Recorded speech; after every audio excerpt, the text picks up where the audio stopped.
Solar panel থেকে আপনার ampere loss. আমার ঘরের উপর 130 ওয়াটের দুইটা সোলার প্যানেল লাগাইছি, আমি কোম্পানির নাম বলতেছি না।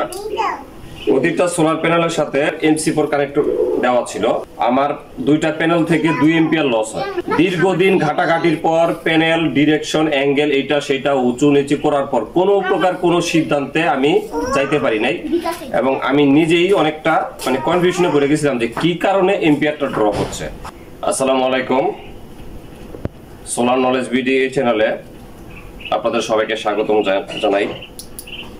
তো আজকের ভিডিওটা হচ্ছে একটা ইন্টারেস্টিং একটা ভিডিওটা আপনারা শুরু থেকে শেষ পর্যন্ত দেখবেন।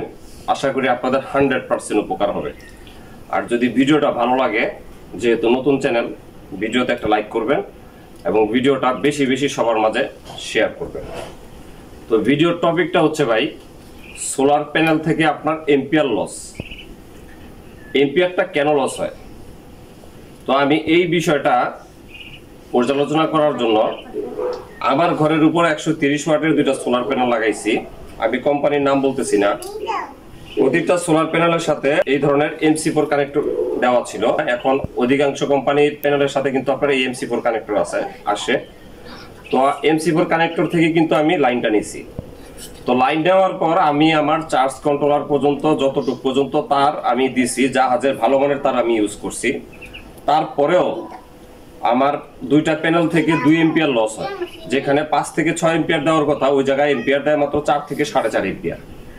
দীর্ঘদিন ঘাটাঘাটির পর প্যানেল ডিরেকশন অ্যাঙ্গেল এটা সেটা উঁচু নিচু করার পর কোনো প্রকার কোনো সিদ্ধান্তে আমি যাইতে পারি নাই, এবং আমি নিজেই অনেকটা কনফিউশনে পড়ে গেছিলাম যে কি কারণে এম্পিয়ারটা ড্রপ হচ্ছে। তো আপনাদেরকে যদি আমি আপনাদেরকে আজকে একটা চমক দেখাই, আপনারা নিজেরাই চমকিত হয়ে যাবেন যে আসলে মানুষ কিভাবে দিনের পর দিন প্রতারিত হইতেছে, আমাদের সাথে বাটপারি করতেছে। যাই হোক, এখন ম্যাজিকটা আমি আপনাদেরকে দেখাই কি কারণে এম্পিয়ারটা লস হইতেছে। সামনে আসো।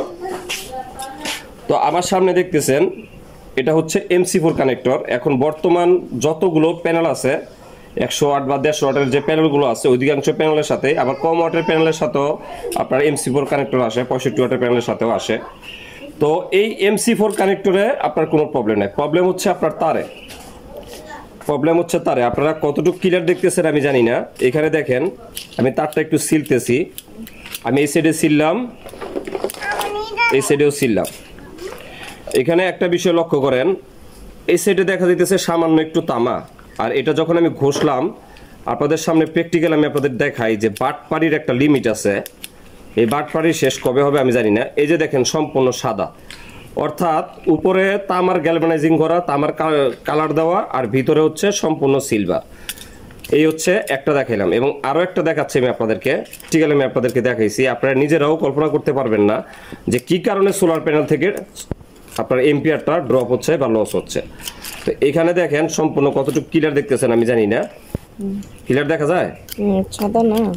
তো এখানে দেখেন সম্পূর্ণ সিলভারের তার। আপনারা কল্পনাও করতে পারবেন না যে কতজন মানুষ এই বিষয়টা সম্পর্কে জানে। আমি জানি না এর উপর ভিডিও আছে কিনা।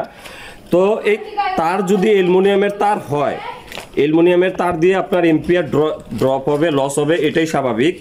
এই কানেক্টরে কোনো প্রবলেম নাই ভাই, কানেক্টর 100% ওকে আছে, কানেক্টরের প্রবলেম নাই। প্রবলেম হচ্ছে আপনার এই অ্যালুমিনিয়ামের তারে। এই MC4 কানেক্টরগুলো লাগানোর আগে আপনারা সর্বপ্রথম চেক করবেন যে MC4 কানেক্টরের সাথে লাগানো এই যে তারটা, এই তারটার ভিতর আপনার কোম্পানি অ্যালুমিনিয়ামের তার ব্যবহার করছে না কপারের তার ইউজ করছে। যদি কপারের তার ইউজ করে আলহামদুলিল্লাহ, আর আউটপুট এখান থেকে আপনারা জোড়া দিয়ে যে তারটা নেবেন, ওটা যদি ভালো মানের কপারের তার ইউজ করেন, আমি আপনাদেরকে 100% গ্যারান্টি দিয়ে বলতে পারি ভালো আউটপুট পাবেন। অর্থাৎ প্যানেলের ওয়াট অনুযায়ী যে আউটপুটটা, ভালো একটা আউটপুট পাবেন। গোড়ায় যদি আপনার অ্যালুমিনিয়ামের তার থাকে, তাহলে আপনি নিচ থেকে যদি যত ভালো মানের তার আপনি ব্যবহার করেন না কেন, চার্জ কন্ট্রোলার পর্যন্ত, ওইখান থেকে আপনারা কখনোই ভালো আউটপুট পাবেন না। আমি আপনাদেরকে 100% গ্যারান্টি দিয়ে বলতে পারি। তো এই ছিল ভাই আজকের ভিডিও। আপনাদের সামনে বাস্তব একটা সত্য আমি আপনাদেরকে তুলে ধরলাম। আমি জানি যে এই বিষয়টা সম্পর্কে অনেকেই জানে না। তো যাই হোক, এই ছিল ভাই আজকের ভিডিও। তো সবার সুস্বাস্থ্য কামনা করে আমি সুমন আজকের মতো আপনাদের কাছ থেকে বিদায় নিলাম। নতুন পরবর্তী যে কোনো আরেকটা ভিডিওতে আপনাদের সামনে আবার হাজির হব। তো সবাই ভালো থাকবেন। আল্লাহ হাফেজ।